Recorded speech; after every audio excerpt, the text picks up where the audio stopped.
రామాయణంలో కిష్కింధాకాండలో 55 సర్గ. ఇక్కడ అంగదుడు సుగ్రీవుణ్ణి నిందించుట, ప్రాయోపవేశానికి దిగుట, అతని మీద జాలిని ప్రకటిస్తూ వానరులందరూ కూడా ఆమరణ నిరాహార దీక్షకు పూనుకొనుట గురించి చెప్పబడింది. శ్రుత్వా హనుమతో వాక్యం ప్రశ్రీతం ధర్మ సంహితం స్వామి సత్కార సంయుక్తం అంగదో వాక్యమబ్రవీతు. హనుమంతుడు ఏవైతే వినయపూర్వకంగా చెప్పాడో పలుకులు, ఆ మాటలన్నీ కూడా ధర్మ సహితమైనవే అయినప్పటికీ కూడా అవి సుగ్రీవుడికి ఆయనకి గల్ల ఆ ప్రభుభక్తినే ప్రకటిస్తున్నాయి. ఆ హనుమంతుడు మాటలు విన్న తర్వాత అంగదుడు మళ్ళీ ఇలా చెప్తున్నాడు. స్థైర్యం ఆత్మమనః శౌచం అనృశంస్యం అతార్జవం విక్రమశ్చైవ ధైర్యం చ సుగ్రీవే నోపపద్యతే. ఓ వాయుకుమారా, స్థిరబుద్ధి, అంతఃకరణ శుద్ధి, దయ, రుజువర్తనము, పరాక్రమము, గాంభీర్యము మొదలైన గుణములన్నీ కూడా సుగ్రీవుల్లో మచ్చుకైనా ఉన్నాయా? అదేది కనిపించట్లేదు అని. భ్రాతుర్జ్యేష్ఠస్య యో భార్య జీవతో మహిషిం ప్రియా ధర్మేణ మాతరం యస్తు స్వీకరోతి జుగుప్సితః కథం సా ధర్మం జానీతి ఏన భ్రాత్రా మహాత్మనా యుద్ధాయాభినియుక్తేన భిలస్య పిహితం ముఖం. సుగ్రీవుడు యొక్క అన్నైన వాలికి ప్రియమైన భార్య అయితే పట్టమహిషి అయిన ఆ తార అతనికి వదిన కదా. ధర్మ ప్రకారంగా వదిన తల్లితో సమానం కదా. అలాంటి వదిన్ను, తన అన్న భార్యను అన్న బ్రతికి ఉండగానే అతడు స్వీకరించాడు. ఇది ఏ పాటి ధర్మము? అంతేకాదు, అలాగే దందుబితో వాలి యుద్ధం చేస్తున్నప్పుడు వాలిని గుహద్వారం దగ్గర యుద్ధం జరుగుతుంటే అక్కడ రక్షణగా ఉండమని సుగ్రీవుణ్ణి నియమించాడు వాలి. అయినప్పటికీ బిలద్వారాన్ని మూసేసి అన్నకి ద్రోహం చేశాడు సుగ్రీవుడు. అలాంటి సుగ్రీవుడు ధర్మజ్ఞుడని నువ్వు ఎలా చెప్పగలవు అని. సత్యాత్ పాణిగృహీతశ్చ కృతకర్మ మహాయసః విస్మృతో రాఘవూయేన సకస్యాతు కృతం స్మరేత్. మహాయశస్వి అయిన శ్రీరాముడు సుగ్రీవుడితో అగ్నిసాక్షిగా స్నేహం చేసి అతనికి మహోపకారాన్ని చేశాడు. అట్టి రామచంద్రు ప్రభునే సీతాదేవి యొక్క అన్వేష కార్యక్రమాన్ని మర్చిపోయాడు ఆ సుగ్రీవుడు. అలాంటి కృతజ్ఞుడు ఎవరి మేలును మాత్రం గుర్తించుకుంటాడు. లక్ష్మణస్య భయాధీన నా ధర్మ భయభీరున అధిష్టా మార్గితుం సీతాం ధర్మమస్మిన్ కథం భవేత్. అధర్మం అంటే ఇక్కడ అధర్మానికి ఎప్పుడూ పాల్పడేవాడు. కేవలము లక్ష్మణుడు తన్ను చంపుతాడేమో అన్న భయం చేతనే అతడు మనల్ని సీతాదేవి అన్వేష కార్యక్రమానికి ఆదేశించాడు. ఇందులో ధర్మం ఎక్కడున్నది? తస్మిన్ పాపే కృతజ్ఞేతు స్మృతిహీనే చలాత్మని ఆర్యకో విశ్వసేజ్జాతు తత్కులీను జిజీవిషు. అలాగే అతడు ఎంతో పాపాత్ముడు, కృతజ్ఞుడు, పైగా బుద్ధిహీనుడు, చంచలత్వం ఎక్కువగా ఉన్నవాడు. అటువంటి వాడికి ఉత్తమ వంశంలో జన్మించిన వాడని, శత్రువుని జయించాలని కోరిక ఉన్నవాడని, పూజ్యుడని, పరమపురుషుడని ఎవరు విశ్వసిస్తారు? ఎవరికి నమ్మకం కలుగుతుంది అన్నాడు. రాజ్యే పుత్రః ప్రతిష్టాప్యః సగుణో నిర్గుణోపి వా కథం శత్రుకులీనం మాం సుగ్రీవో జీవయిష్యతి. ఒకవేళ అతనికి కొడుకు కలిగితే అతడు గుణవంతుడైనా గుణహీనుడైనా అతడే రాజ్యాధికారానికి అర్హత కలిగి ఉన్నవాడు. అంటే సుగ్రీవుడు అతనికి రాజ్యాన్ని అప్పచెప్తాడు. అయితే శత్రు ఒక్క కొడుకునైన నన్ను అతడు ఎందుకు బ్రతకనిస్తాడు? భిన్న మంత్రో అపరాధశ్చ హీన శక్తి కథం యహం కిష్కింధాం ప్రాప్య జీవీయం అనాథ ఇవ దుర్బలాః. సుగ్రీవుడికి దూరంగా ఉండాలనే నా ఆలోచన బయటపడింది. అయినా ఆదేశాన్ని అనుసరించి ఏదైతే సీతాదేవి యొక్క అన్వేషణ అన్నది నేను మానేసి అపరాధినే అయిపోయాను. నా శక్తి కూడా ఇంక క్షీణించుకుపోయింది. ఇలాంటి స్థితిలో నేను గనక ఎలా అయితే గడువు కూడా గడిచిపోయింది. కిష్కింధ నగరానికి తిరిగి వెళితే ఇటు బలం లేదు. అలాగే నేను ఆయన కార్యాన్ని కూడా చేయలేకపోయాను. అనాథని నేనంటే నేను దిక్కులేని వాడిని. అయితే నేను ఇంకెలా జీవించగలను? ఉపాంశుదండేన హిమాం బంధనేనోపపాదయత్ శఠః క్రూరో నృశంసశ్చ సుగ్రీవో రాజ్యకారణాత్. సుగ్రీవుడు వంచకుడు అంటే మోసం చేస్తాడు, పైగా క్రూరుడు, కనికరం అన్నది ఎక్కడా చూపించనివాడు.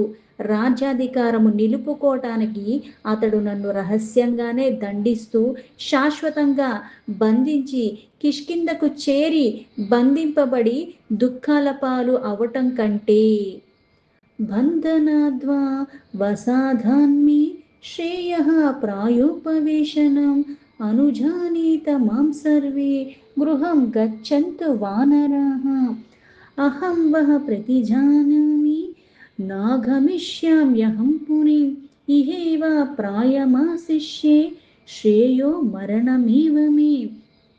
అంటే ఇక్కడ నేను నా ప్రాణాన్ని నిలుపుకోవటానికని నేను ఎన్ని చెయ్యటానికి నాకెవరూ దిక్కులేదు. ఇప్పుడు సుగ్రీవుడికి నేను శత్రువు ఒక్క కొడుకుని, అందుకు నాకు మీద ఎటువంటి కనికరం చూపించకుండా ఇప్పుడు ఆ రాజ్యాధికారాన్ని నిలుపుకోవటానికి ఏదో ఒకటి చేసి శాశ్వతంగా నన్ను బంధించటము, లేకపోతే నేను ఇంకా దుఃఖాల పాలు అవ్వటానికి ఇవే నాకు, పైగా వెళ్తే మరణశిక్షణ కూడా నాకు తప్పదు. ఇవన్నీ భరించేదానికన్నా ఇక్కడే ఉండి ఆ ప్రాయోపవేశం చెయ్యటమే నాకు మేలని నాకు అనిపిస్తుంది. అందుకే ఇందులో నన్ను అనుమతించండి. వానరులందరూ కూడా, మీరందరూ కూడా ఇంటికి వెళ్ళిపోవచ్చు.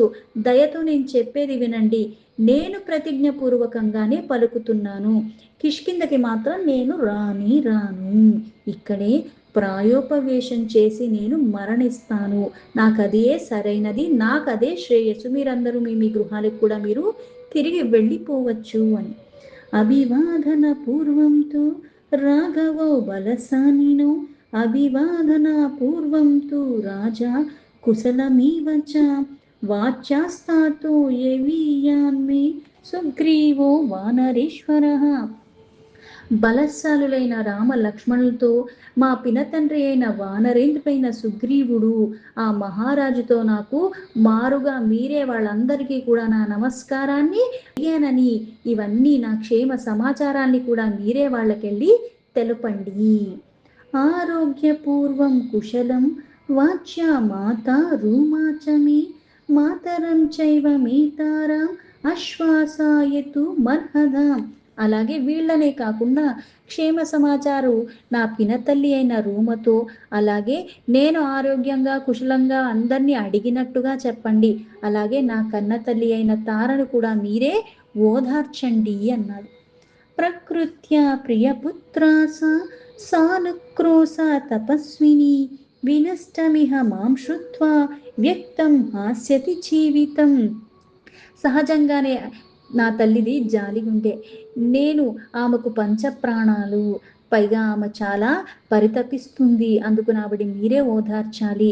నేను గనక మరణించానని వార్త వింటే ఆ తల్లి కూడా వెంటనే ప్రాణాల్ని విడిచిపెట్టేస్తుంది. ఏతావద్యుక్త్వా వచనం వృద్ధాంస్తాన్ అభివాద్య చ వివేశా చాంగదో భూమౌ రుధన్ దుర్భేషు దుర్మనాః. అంగదుడు ఈ విధంగా ఎప్పుడైతే పలికాడో అక్కడున్న వృద్ధ వానరులందరికీ కూడా అంగదుడు చెప్పాలనుకున్నదంతా కూడా చెప్పేసిన తర్వాత అక్కడ వృద్ధులైన వానరులు ఎవరైతే ఉన్నారో వాళ్ళందరికీ కూడా ఇంకా నమస్కరించాడు. ఇంకా తను భూమి మీద దర్భలను పరుచుకుని దీనమైన ముఖంతో ఏడుస్తూనే వాటి మీద కూర్చుండిపోయాడు. తస్య సంవిశస్తత్ర రుదంతో వానరర్షభాః నయనేభ్యః ప్రముమూచుః ఉష్ణం వై వారి దుఃఖితాః సుగ్రీవం చైవ నిందంతః ప్రశంసంతశ్చ వానినం పరివార్యాంగదం సర్వే వ్యవసన్ ప్రాయమాసీతుం. ఈ విధంగా దర్భల మీద కూర్చుండిపోయి అంగదుడు అంతలాగా దీనంగా రోదిస్తూ ఉంటే అది చూసిన వానర ప్రముఖులందరూ కూడా దుఃఖంలో వాళ్ళు కూడా రోదిస్తూ వెంటనే మళ్ళీ వాళ్ళు సుగ్రీవుడిని నిందిస్తూ వాలిని ప్రశంసించటం మొదలుపెట్టారు. తర్వాత అంగదుడు చుట్టూ చేరి వాళ్ళు కూడా ఆమరణ నిరాహార దీక్షకు చేరుకోవటానికి వాళ్ళు కూడా నిశ్చయించుకున్నారు. మతం తద్వాలి పుత్రస్య విజ్ఞాయ ప్లవఘర్షభాః ఉపస్పృక్ష్యో కథం తత్ర ప్రాజ్ముఖాః సముపావిశన్. అంగదుడు యొక్క అభిప్రాయాన్ని గుర్తించి వానరులందరూ కూడా అక్కడ నీటిని ఆచమనం చేసుకుని అంటే సంకల్పంతో అక్కడే తూర్పు దిక్కుకి మళ్ళీ వాళ్ళు కూడా కూర్చుండిపోయారు. దక్షిణాగ్రేషు దర్భీషు ఉద తీర్థం సమాశ్రితాః ముముర్షవో హరిశ్రేష్ఠ ఏతక్షమమితి స్మః. దక్షిణ దిశకు ఆ సముద్రం ఉత్తర తీరంలో అక్కడ వాళ్ళు కొనలు ఉంటుండగా అక్కడ దర్భలందరూ ఏర్పరచుకుని వాటిపైన వాళ్ళందరూ చేరి కూర్చుండిపోయారు. ఆ వానర శ్రేష్ఠులందరూ కూడా ఈ విధంగా అది ప్రాణాలను స్వచ్ఛందంగా విడిచిపెట్టడానికి వాళ్ళందరూ కూడా సిద్ధపడి ఉండటం అవన్నీ కూడా అనుకుని ఇంకా ఇక్కడతోనే అంటే ఈ జీవితం ఇక్కడతోనే అయిపోయింది, తిరిగైతే మనం వెళ్ళలేము అని అంగదుడికి ఇంకా వాళ్ళ సహాయ సహకారాలు అందిస్తూ వాళ్ళ కూడా ఆ ప్రాణాన్ని విడిచిపెడటానికి సిద్ధపడ్డారు. రామస్య వనవాసం చ క్షయం దశరథస్య చ వధం చైవ జటాయుషః. ఇలా అక్కడ కూర్చుండిపోయి ప్రాణాలు విడిచిపెడటానికి సిద్ధపడిపోయిన వీళ్ళందరూ కూడా వానరులు శ్రీరాముడి యొక్క వనవాసం గురించి, అలాగే దశరథ మహారాజు యొక్క మరణం గురించి, దండకారణ్యంలో కరదూషణాదుల్ని సంహరించుట అంటే అక్కడ ముందు జరిగిన వృత్తాంతాలన్నీ కూడా వాళ్ళు చర్చించుకుంటూ మాట్లాడుకుంటూ ఉన్నారు.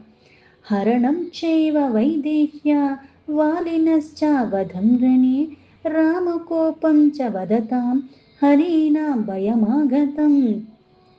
కరదూషణుల యొక్క సంహారం గురించి, అలాగే జటాయు యొక్క మరణం గురించి, రావణాసుడు ఎలా అయితే సీతాదేవిని అపహరించుకుని వెళ్ళిపోయాడు, తర్వాత వాలి యొక్క వధ గురించి, శ్రీరాముడి యొక్క కోపాన్ని గురించి పరస్పరం ఒకరితో ఒకళ్ళు ఇలా మాట్లాడుకుంటూ భయభ్రాంతులైపోయి ఉన్నారు.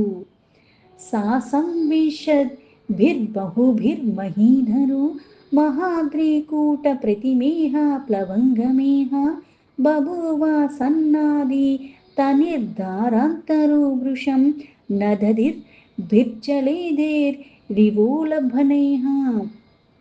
మహాపర్వతం శిఖరంలాగా ఉన్నతములైన శరీరాలు కలిగి లెక్కకు పెట్టలేనందరూ వానరులందరూ ఉన్నారు. కాకపోతే వాళ్ళందరూ కూడా భయంతో గట్టి గట్టిగా కేకలు వేస్తున్నారు. ఇద్దరు ముగ్గురుండి శబ్దాలు చేస్తేనే మామూలుగా చిన్నపిల్లలు శబ్దాలు చేస్తేనే కొంచెం బాగా వినిపిస్తుంది. అలాంటిది పెద్ద పెద్ద శరీరాలు పెద్ద పెద్ద గొంతులు వేసుకుని ఇంత వేల కొలదిగా లక్షల కొలదిగా ఉన్న వానరులందరూ కూడా భయంతో గట్టి గట్టిగా కేకలేస్తున్నారు. ఇవన్నీ కూడా మళ్ళీ అక్కడ నిర్జన అంటే అక్కడ ఎవరు జనాలు లేరు, అందుకని ఇవన్నీ కూడా ఇంకా ప్రతిధ్వనిస్తున్నాయి. ఇలా ఇంత తీవ్రమైన శబ్దాలు చేస్తూ కేకలు వేస్తూ ఉంటే ఆ పర్వత గుహలు యందు అంతటా కూడా అవన్నీ ప్రతిధ్వనిస్తున్నాయి.